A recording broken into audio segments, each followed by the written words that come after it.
tanggal 23 Oktober 2025. Dan pastinya kita seperti yang sudah diinformasikan, tentunya di hari ini ada talkshow bersama Basnas Kabupaten Cianjur. Dan alhamdulillah narasumber dari Basnas sudah hadir di sini dan pastinya juga sudah siap untuk memberikan informasi buat mitra Cianjur semuanya. Dan tema yang akan dibahas hari ini yaitu tentang pendayagunaan zakat untuk kemandirian umat.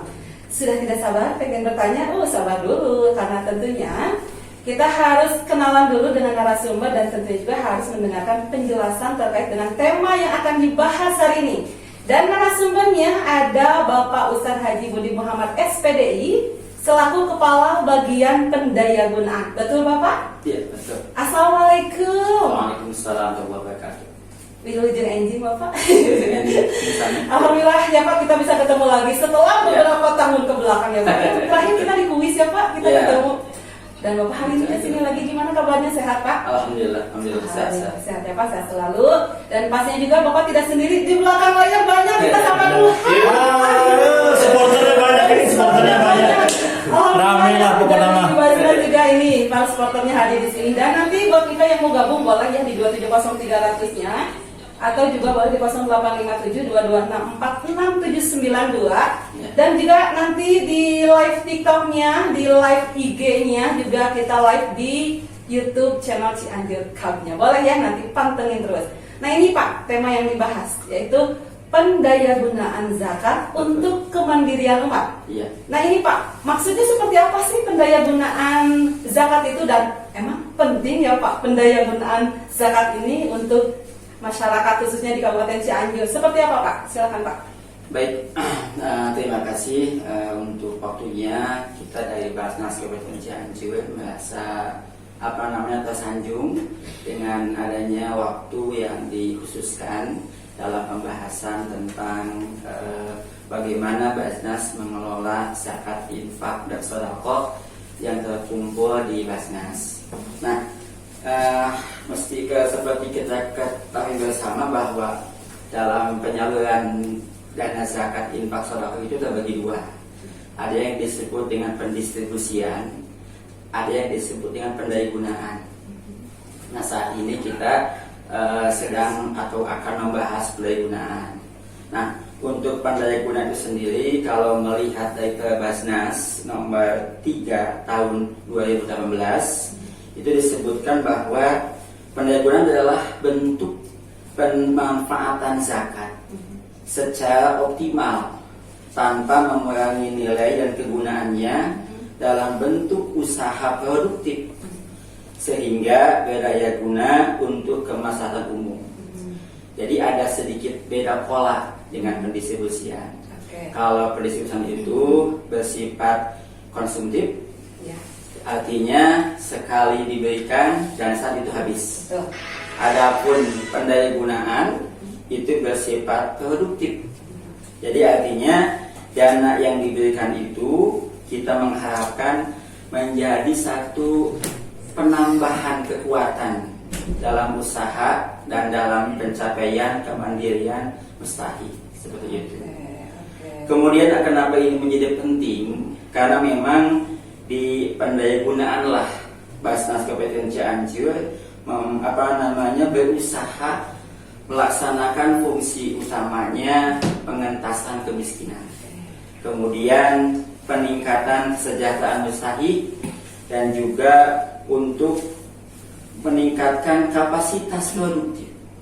Nah, jadi seperti kita ketahui bahwa asnaf zakat itu kan ada fakir, ada miskin, kemudian ada qaimin, sabilillah, itu seterusnya. Nah, kita coba kerucutkan di dua bagian utama, fakir dan miskin. Nah, miskin itu adalah seseorang yang memiliki usaha, tetapi dia belum mencapai pemenuhan kebutuhan secara utuh. Misalnya kebutuhannya tuh di 50.000 sehari. Nah, usahanya baru mencapai 30.000, baru mencapai 40.000. Artinya apabila ada bantuan bersifat produktif yang akan meningkatkan pendayagunaan sebagai seorang pengusaha kecil, akan meningkat sampai mencapai kebutuhan tadi. Betul. Seperti itu mungkin kenapa jadi penting, karena memang pengentasan kemiskinan, peningkatan produktivitas itu menjadi bagian yang utama. Oke, ini seperti yang Pak Ustadz tadi jelaskan bahwa di sini pendayagunaan zakat sifatnya produktif ya Pak ya. Betul. Nah sejauh ini Pak, program pendayagunaan apa saja yang memang sudah berjalan dan sedang berjalan yang sedang dilakukan oleh Basnas ini? Seperti apa Pak program-programnya? Untuk saat ini seperti memang telah diamanatkan oleh undang-undang, kemudian juga oleh Basnas, bahwa pendayagunaan itu memiliki beberapa program. Yang pertama adalah program bantuan modal. Bantuan modal untuk usaha yang berjalan. Jadi kita memberikan bantuan modal untuk UMKM lah, mungkin kita sebut UMKM atau usaha kecil. Nah, kita berikan bantuan agar usahanya lebih berdaya, lebih meningkat. Saat ini kita sudah memberikan bantuan hampir di 600 penerima manfaat. Alhamdulillah. Satu kabupaten bukan satu ini. Nah, yang kedua ada bantuan kesehatan yang sifatnya preventif dan normatif. Yang ketiga ada bantuan pendidikan, peningkatan kemampuan hidup. Jadi kita mensupport untuk lebih meningkat daya juangnya dan ilmunya. Dan saat ini malah kita mendapatkan 3 program dari Basnas Pusat. Mudah-mudahan dalam waktu dekat bisa launching. Pertama ada yang disebut dengan Z Auto. Z Auto itu ya bantuan untuk pelaku bengkel. Kemudian ada yang disebut dengan Z-Mart. Z-Mart itu sama permodalan untuk warung-warung kecil. Dan yang ketiga ada Z Lumbung Pangan. Mudah-mudahan ini kami masih mengupayakan itu agar pendayagunaan bisa mendapatkan program itu. Namun saya usahakan. Oke, berarti dengan program-program pendayagunaan yang memang sekarang sedang berjalan ya Pak di Basnas, dan itu tentunya dapat membantu meningkatkan Pak. Betul. Mudah-mudahan seperti itu. Dan memang sudah ada ya Pak buktinya ya Pak ya, sudah ada bagaimana. Nah ini Pak terkait dengan penerima manfaat yang memang mendapatkan bantuan dari pendayagunaan zakat ini dari Basnas ini. Nah, apakah memang sejauh ini Basnas memastikan bahwa zakat yang memang disalurkan atau tersalurkan tuh pas gitu, tepat sasarannya Pak, atau bagaimana Pak? Ataukah memang ternyata seharusnya tidak dapat malahan dapat? Karena kan tadi Bapak juga sampaikan terutama ya Pak ya khusus untuk bantuan modal. Alhamdulillah sudah ada 600 penerima manfaat. Nah ini apakah dari 600 penerima manfaat itu betul-betul yang layak, tepat sasaran yang memang harus mendapatkan bantuan dari program pendayagunaan zakat ini, seperti apa Pak? Baik, memang ini menjadi satu tugas pendayagunaan untuk memastikan bahwa penerima manfaatnya adalah benar-benar berhak. Nah, apa yang kami usahakan itu pertama adalah kami dalam menyalurkan bantuan itu ada tahapannya. Oke. Jadi tahapan pertama adalah beliau atau penerima manfaat atau calon penerima manfaat atau mustahiknya itu mengajukan. Jadi diawali dengan pengajuan. Di sana ada beberapa hal yang dipenuhi persyaratannya seperti SKPM, KKKD seperti biasa. Nah, kemudian langkah kedua adalah kami melihat kebutuhan usahanya seperti apa. Itu kebutuhan seperti apa, kita melihat dari lembaran kebutuhan. Nah, setelah itu kami ditugaskan oleh pimpinan untuk mengunjungi rumahnya, untuk melihat kondisi ekonominya, untuk mendengarkan berapa yang dihasilkan dari pendapatannya, bahkan kami menanyakan juga pengeluarannya berapa. Nah, dari situlah kami bisa melaporkan ke pimpinan bahwa calon mustahik ini ternyata seperti ini. Nah, insya Allah nanti yang akan menentukannya pimpinan. Oh iya, ternyata memang dari hasil asesmen, dari hasil verifikasi survei yang dilaksanakan memang layak kita bantu. Kemudian kita bantu. Dan ini tersebar ya Pak di seluruh wilayah Kabupaten Cianjur penerima manfaat ini. Iya betul. Tersebar di seluruh Kabupaten Cianjur. Ini Pak untuk kesehatan, pendidikan, lumbung pangan. Nah, sejauh ini Pak untuk kesehatan sendiri, apakah memang nanti bagaimana prosesnya sama juga dengan Bapak seperti tadi ya, visit dan lain sebagainya, atau bagaimana Pak? Untuk kesehatan memang sebenarnya kita memiliki dua bidang. Ada bidang pendistribusian dan bidang pendayagunaan. Nah, untuk pendayagunaan kami hanya memfokuskan di tunggakan BPJS saat ini. Jadi kalau ada yang menunggak BPJS kita bantu dengan dana yang tersedia, bukan keinginan yang mengajukan. Kami juga menyadari betul kata-kata kami. Nah, kemudian untuk pengobatan atau mungkin untuk yang lain itu di bidang pendistribusian. Mungkin di pertemuan yang berikutnya nanti ada diskusi akan lebih membahas di panjang itu gitu. Harus siapa ya? Ya, Kita gitu, Pak. Tapi ini Pak menarik terkait dengan pendayagunaan zakat sendiri. Berarti kan nanti juga ini Pak ya, sejauh ini Pak, karena kan pasti yang mengajukan tuh banyak ya Pak ya. Tapi tetap ini harus ada asesmen dulu dari pihak Basnas sendiri. Nah ini sejauh ini Pak ketika di lapangan, karena katanya berbicara tentang bantuan, ini mah saudara saya gitu ya. Sejauh ini Pak, ada nggak tantangan, halangan yang benar-benar harus Bapak atasi gitu sehingga itu betul-betul tepat sasaran? Nah sejauh ini seperti apa Pak? Ya, untuk tantangan program memang selalu ada. Gitu. Setiap program pasti punya tantangan.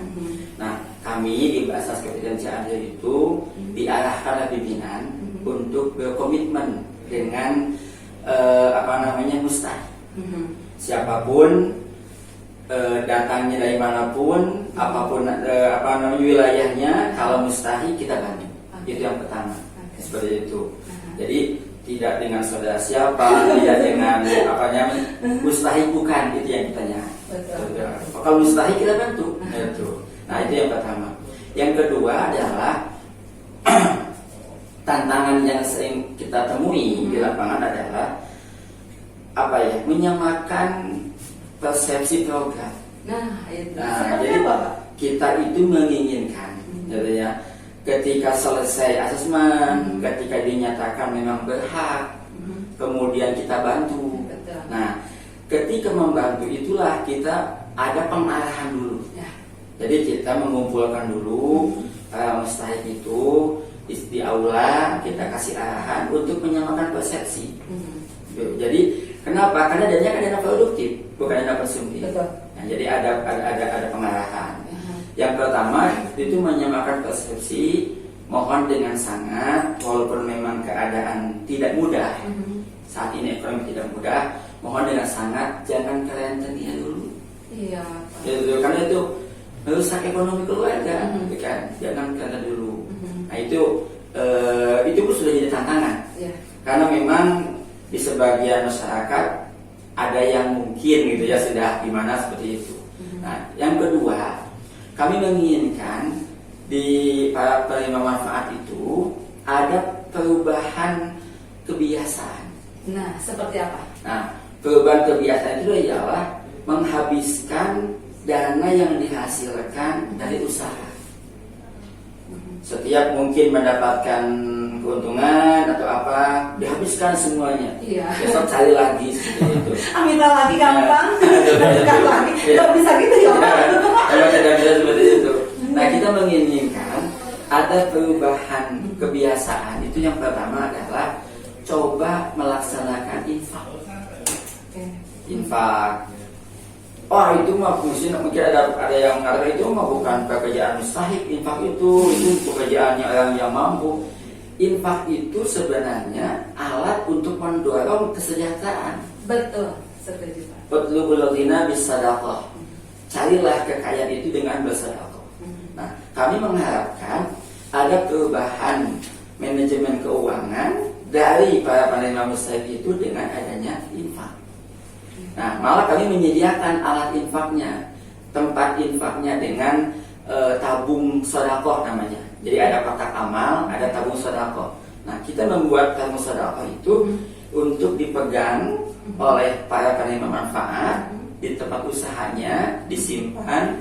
Setiap kali dapat keuntungan, cobalah berinfak minimal 2.000 sehari. Ya seperti itu. Masukkan.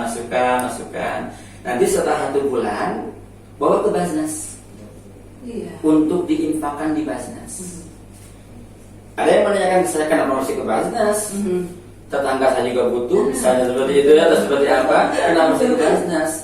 Karena dengan ke Basnas lah kekuatan itu akan menjadi berdaya guna. Seperti penerima manfaat itu, beliau pun mendapatkan manfaat dari yang berinfak sebelumnya. Ya. Jadi kekuatannya itu bergulir. Iya, betul. Yang ini terbantu, kemudian ada lagi yang ini terbantu lagi seperti itu. Nah, kemudian dengan ke Basnas itu ada satu sikap yang kami harapkan di di hati penerima. Ketika beliau berinfak ke Basnas, dia tidak tahu siapa yang akan menerimanya. Yang memanfaatkan uang itu siapa? Karena Basnas itu adalah petugas. Jadi akhirnya akan lebih terbentuk nilai keikhlasan. Iya. Karena tidak tahu. Seperti penerima manfaat pun tidak tahu siapa yang memberikannya. Jadi kami menjaga nilai keikhlasan dari munafik dan muzaki itu. Betul. Nah, pembiasaan itu. Yang ketiga adalah coba ada sedikit atau sebagian uang itu disimpan sebagai tabungan. Iya.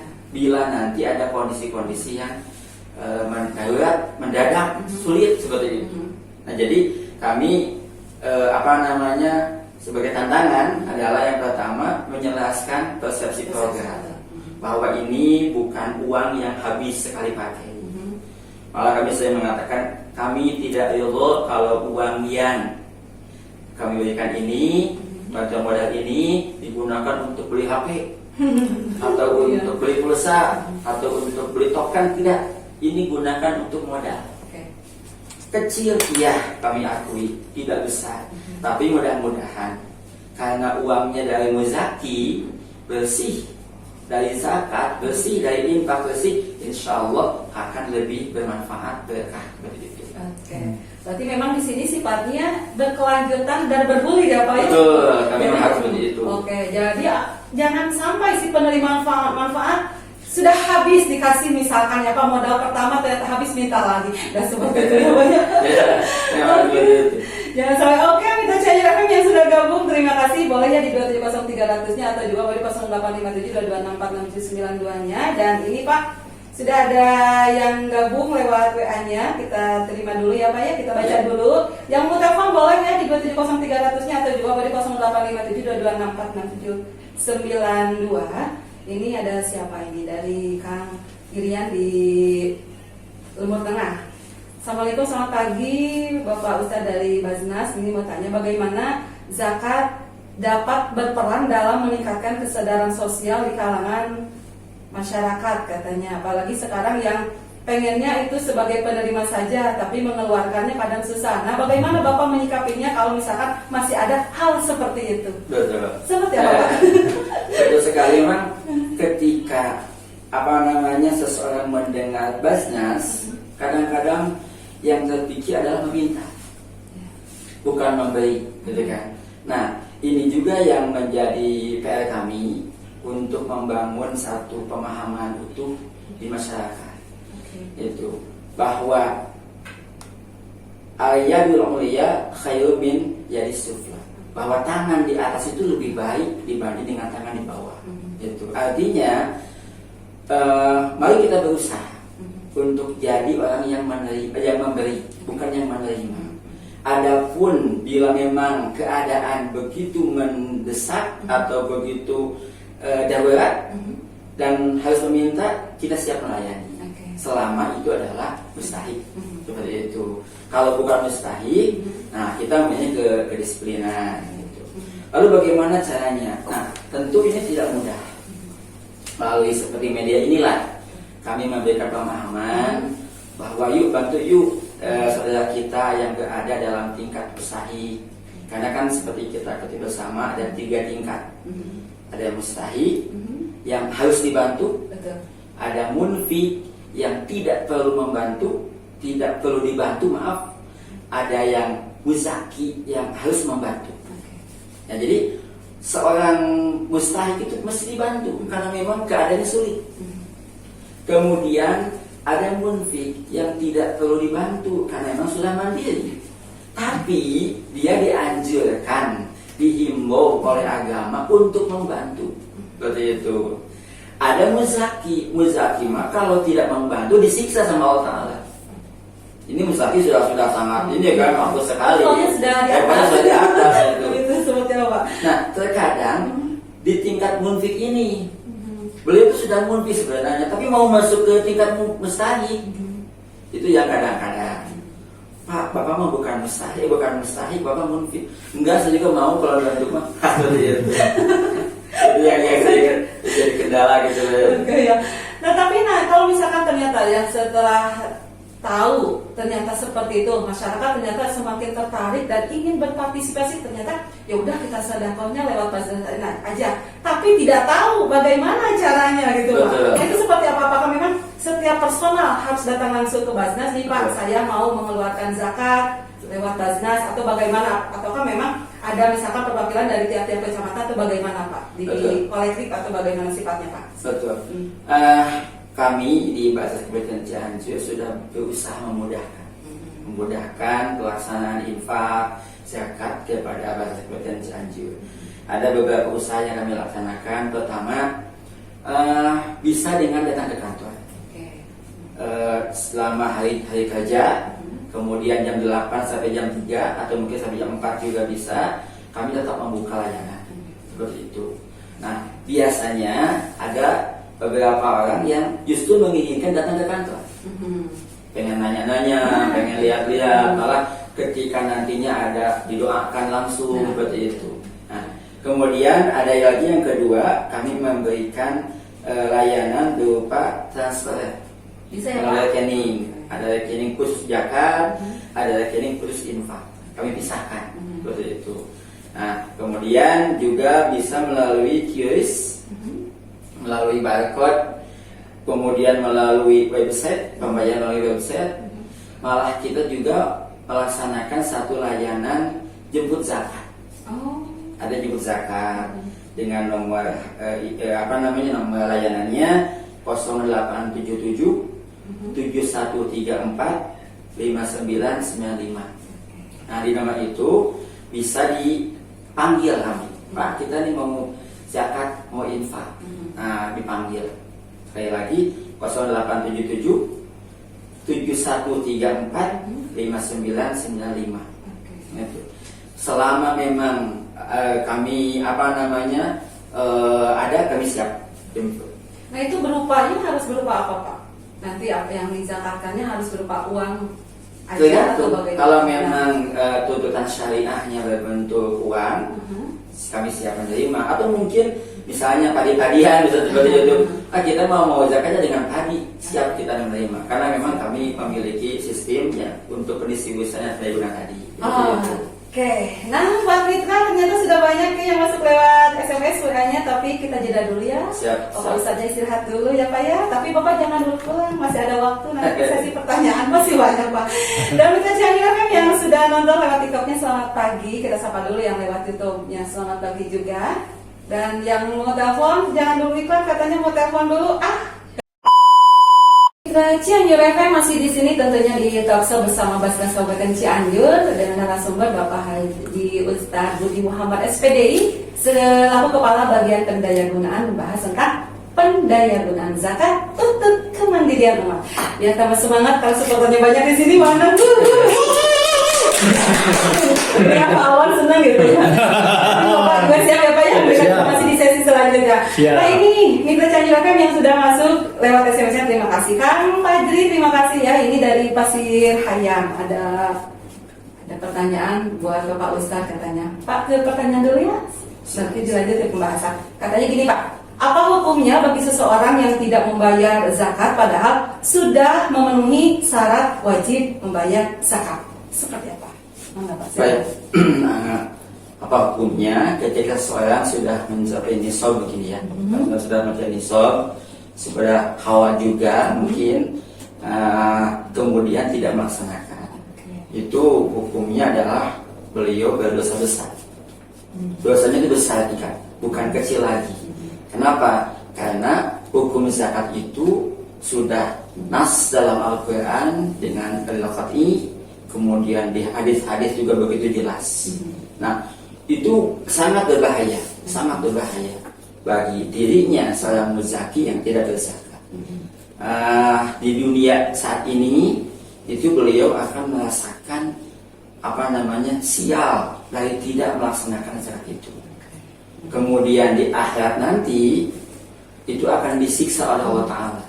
Dalam sebuah keterangan disebutkan bahwa siksaan yang diberikan kepada seseorang yang tidak berzakat itu ialah harta zakatnya itu akan dibentuk dalam bentuk lempengan besi yang akan dipanaskan, yang akan dibakar habis-habisan, kemudian ditempel di punggungnya, dan bergerak ke atas ke bawah. Mungkin kalau istilah kita diistrikat gitu.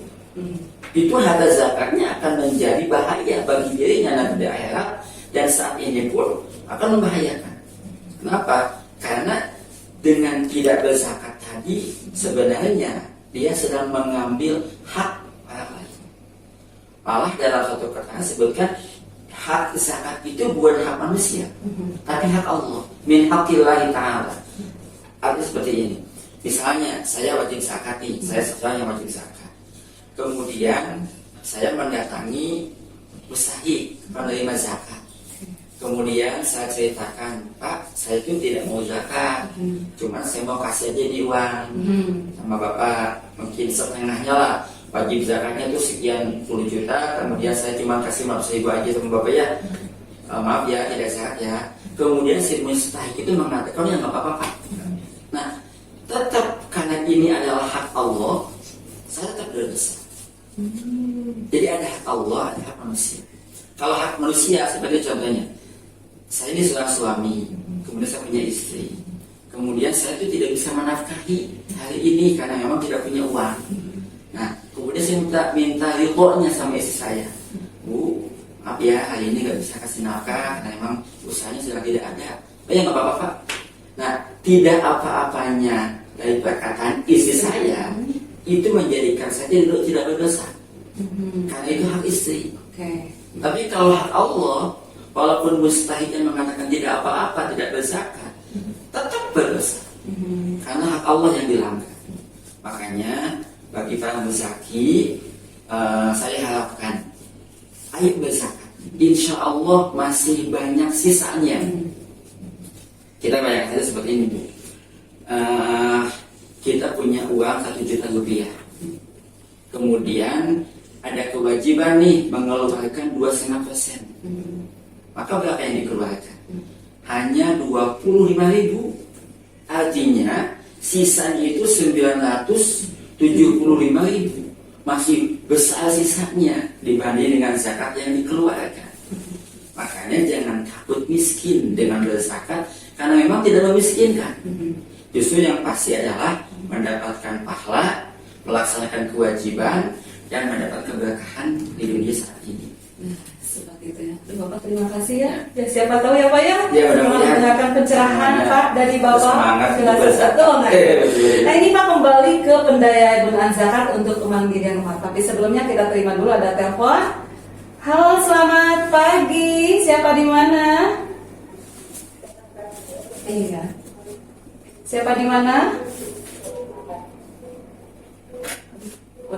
Oh, dari Eni, dari Ibu Eni. Ibu Eni ada di mana Ibu? Di mana?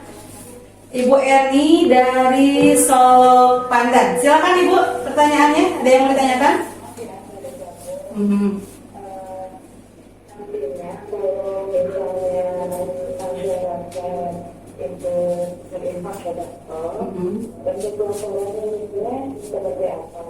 Oke. Minggu kemarin ya punya BPNJ ada bantuan mobilnya. Itu seperti apa juga? Oke. Terima kasih. Oke, siap. Waalaikumsalam warahmatullahi wabarakatuh. Ibu Eni dari Solo Pandan. Nah, nanti misalkan Pak, ada masyarakat yang memang ikut infak sedekahnya ke Basnas. Nah, itu nanti bukti laporannya sendiri seperti apa katanya? Memang di sini nanti sifatnya transparansi akun kamu itu bagaimana Pak? Betul. Seperti apa? Itu menjadi satu keharusan. Karena memang kami lembaga keuangan Oke. walaupun tidak untuk mencari keuntungan. Sebutnya lembaga ekonomi mungkin. Ada lembaga ekonomi bisa seperti itu. Nah, bentuk akuntabilitas kami adalah setiap munfik atau yang berinfak, nah kita akan memberikan bukti setelah infak. Oke. Atau bukti Ada ya, soal Pak, ya? zakat ada BSI namanya bukti soal zakat, ada BSI atau bukti soal infak seperti itu. Oke. Kecuali memang itu polanya beliau tidak meminta. Udahlah nggak bagus sama. Iya. Nah kadang-kadang kita memaksa pun jadi gak enak. Iya. Dia nggak mau, nggak mau, saya nggak mau. Nggak mau ketahuan. Namanya seperti itu. Oke. Tapi selama kami mampu mengejarnya, apa namanya, bukan aja berarti, menghampirinya, memberikan bukti kita berikan. Bahkan kalau memang kita hanya punya nomor HP-nya, kita bikinkan dengan PDF, kita kasihkan. Oh ini buktinya, seperti itu. Kalau memang random, banyak yang memberikan, tapi satu kelembaganya kami memberikan, seperti itu. Jadi intinya kami berusaha untuk memberikan bukti soal zakat dan bukti soal infak. Nah, masih dari Bu Eni tadi ya, ini katanya kan Basnas juga selalu ada di seperti di momen-momen CFD gitu. Ya, nah itu bantuan dari Basnas program-programnya seperti apa? Itu bentuk sosialisasi atau lain sebagainya seperti apa? Ya, untuk media CFD, kami mengharapkan memang itu menjadi media promosi, menjadi media sosialisasi bahwa Basnas hadir di Cianjur, bahwa Basnas ada di antara kita.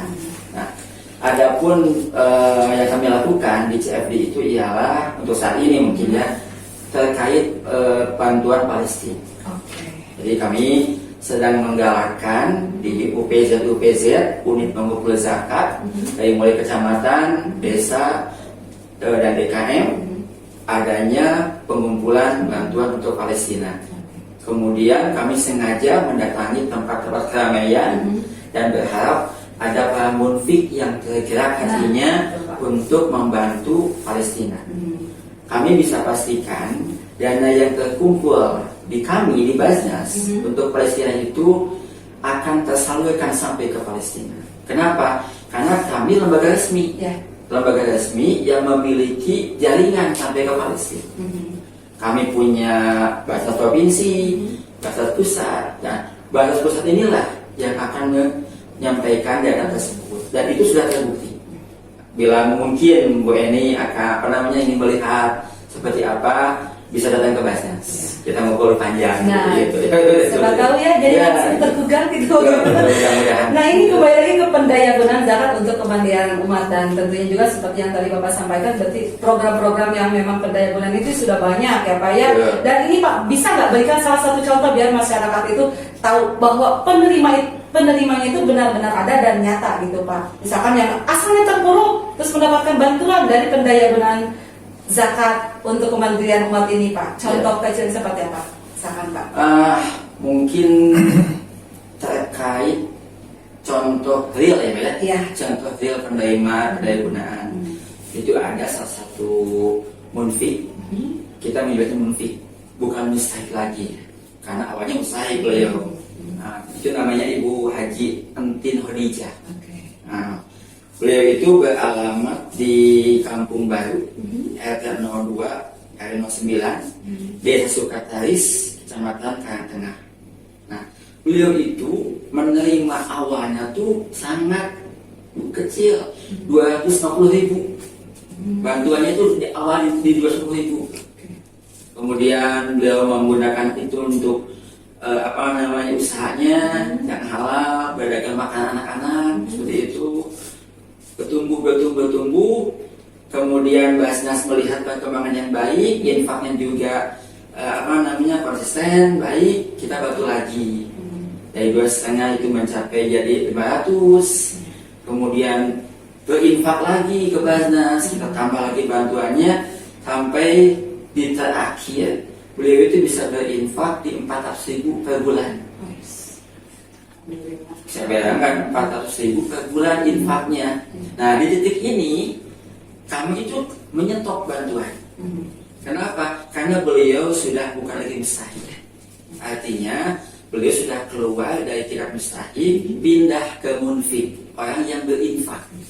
Walaupun mungkin belum ke muzaki seperti itu.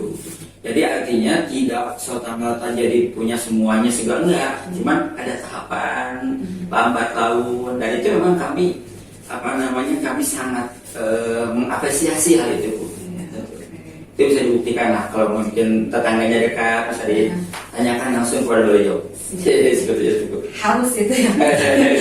Nah ini ada lagi sebentar, ini dari siapa sebentar?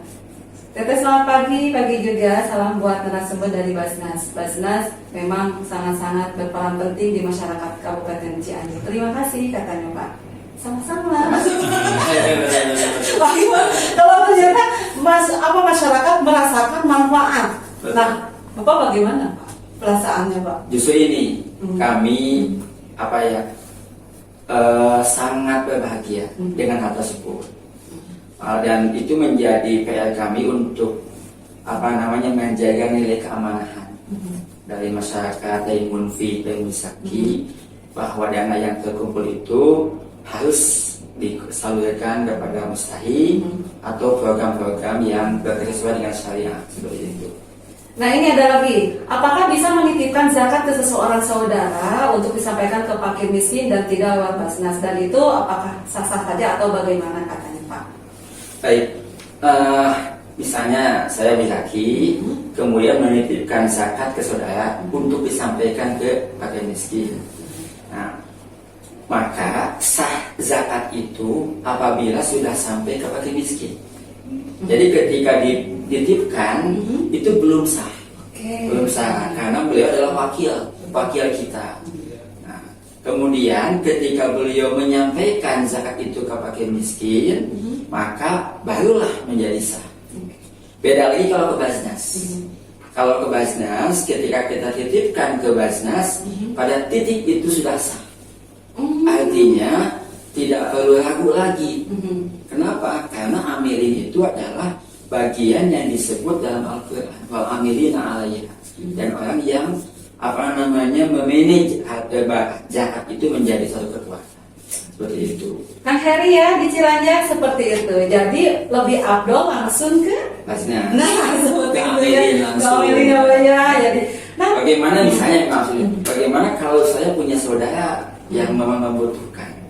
Nah itulah pentingnya Basnas. Ketika kita punya saudara yang membutuhkan, kemudian kita berzakat dulu ke Basnas. Nanti Basnas yang membantu langsung ke saudaranya, kita melihat benar mustahik tidaknya. Oh ternyata mustahik, kita bantu. Artinya muzaki itu akan terjaga nilai keikhlasannya. Karena uang yang diberikan dari Basnas kepada saudaranya belum tentu uangnya yang diterimanya, dan dana yang dia berikan mungkin diberikan kepada yang lain. Jadi tidak ada balas budi. Karena penyakit orang yang memberi itu ialah masa berjasa. Dan itu kadang-kadang yang menghancurkan pahala dari ibadah kita dalam berbuat kebaikan. Ada lagi, masih dari wilayah Cilanjang. Ada tadi Kang Heri, sekarang ada Kang Agus katanya. Apa pentingnya zakat dan membuktikan bahwa stabilitas ekonomi suatu masyarakat dapat terjamin melalui penerapannya yang efektif katanya Pak. Seperti apa? Kang Agus di apa pentingnya zakat dan membuktikan stabilitas ekonomi masyarakat. Baik. Jadi seperti ini. Dalam satu hadis Rasulullah menyebutkan bahwa wa aslu jami'il fitan man'ul asyi waz zakat, dan pokok pangkal terjadinya fitnah. Apa itu fitnah? Fitnah itu ialah chaos di masyarakat karena ada gap yang terlalu jauh antara orang yang kaya dengan yang miskin. Yang miskin itu banget miskinnya, yang kaya itu banget kayanya. Itu terlalu jauh, gapnya itu akan menghadirkan pemberontakan. Seperti mungkin kita tahu semua bahwa ada yang disebut dengan revolusi Prancis dulu. Kaum proletar yang memberontak ke kaum berjuis. Nah, Rasulullah itu sudah mengisyaratkan untuk menghindarkan itu zakat harus berjalan. Artinya di sana tuh ada yang disebut distribusi finansial. Kan kan kita mengenal istilah distribusi finansial seperti pemerataan lapangan kerja. Nah, zakat itu tidak seperti itu.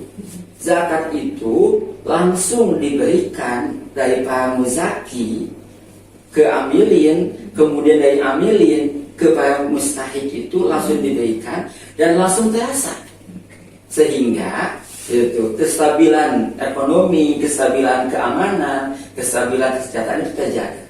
Misal, saya ini mustahik, kemudian melihat orang kaya si A misalnya, kaya banget dia seperti ini, tapi saya juga kebagian kok dari hartanya berupa zakat. Nah, itu jadi ada satu stabil ketenangan. Orang kayanya tenang, orang miskinnya pun terbantu.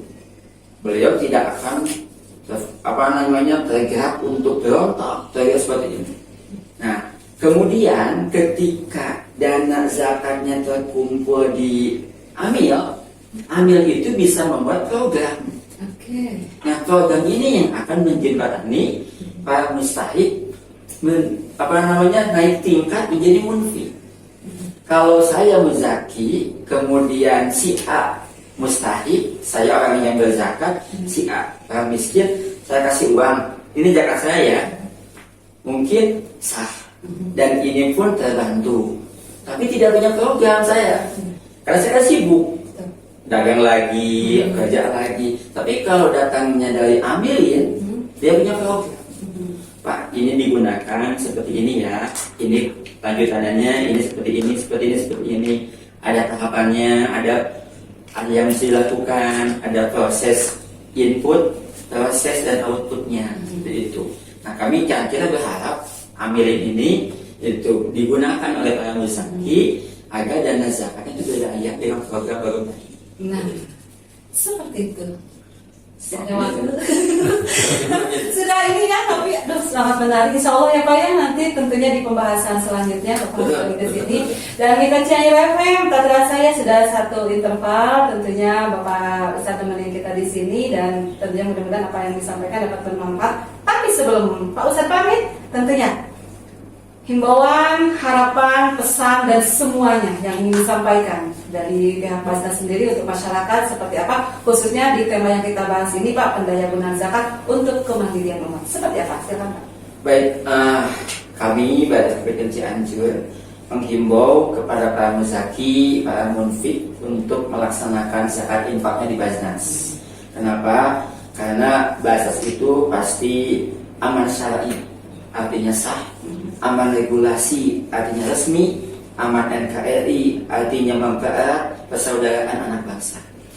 Kami lebih luas, lebih ikhlas, lebih puas, mungkin seperti itu. Maksudnya lebih luas adalah jangkauannya. Kami satu kabupaten lebih luas. Kami lebih ikhlas karena menjaga hati dari para muzaki munfik untuk tidak mengenal munfik mustahiknya, sehingga dan juga lebih puas.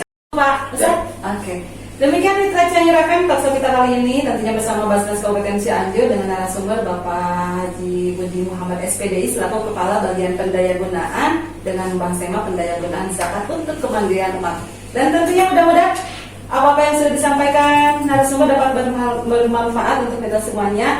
Terima kasih buat Mitra yang sudah gabung. Terima kasih juga ya yang tentunya nanti setelah mendengarkan talkshow, sudah mendengarkan pencerahan dari Pak Haji Budi, tertarik dan langsung datang ke Basnas. Boleh ya Pak? Ya, ditunggu banget ya Pak. Ya.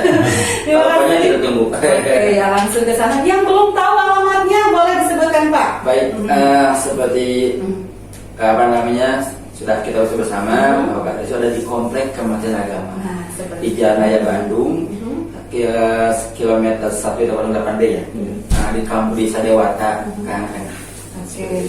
Dan juga yang belum follow IG-nya Basnas ya, karena di sana pastinya ada info-info terkait dengan pendistribusian dan lain sebagainya, ada ya Pak ya, program lainnya. Agak Basnas kita dikunjungi, kita bisa melihat di sana pendayagunaan, pendistribusian yang benar-benar optimal. Yang belum follow ya Pak? Ya. Biar mudah gitu. Oh ternyata betul ini tepat sasaran gitu. Betul, ya, betul.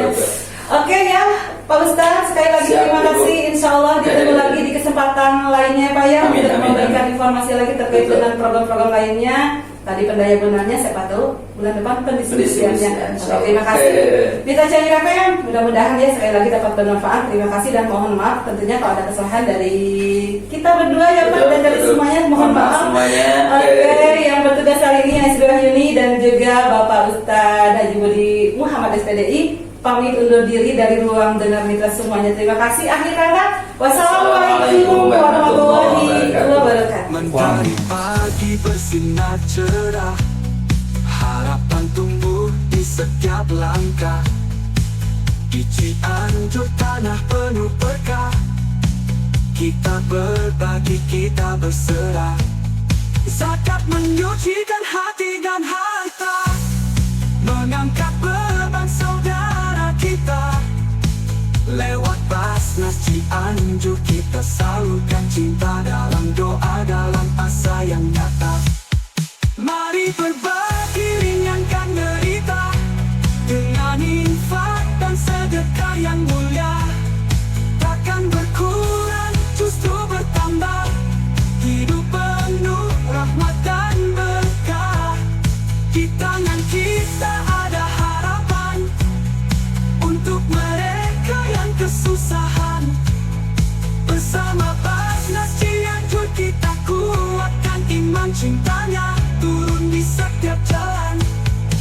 Langkah kecil penuh arti, bila ikhlas dari dalam hati.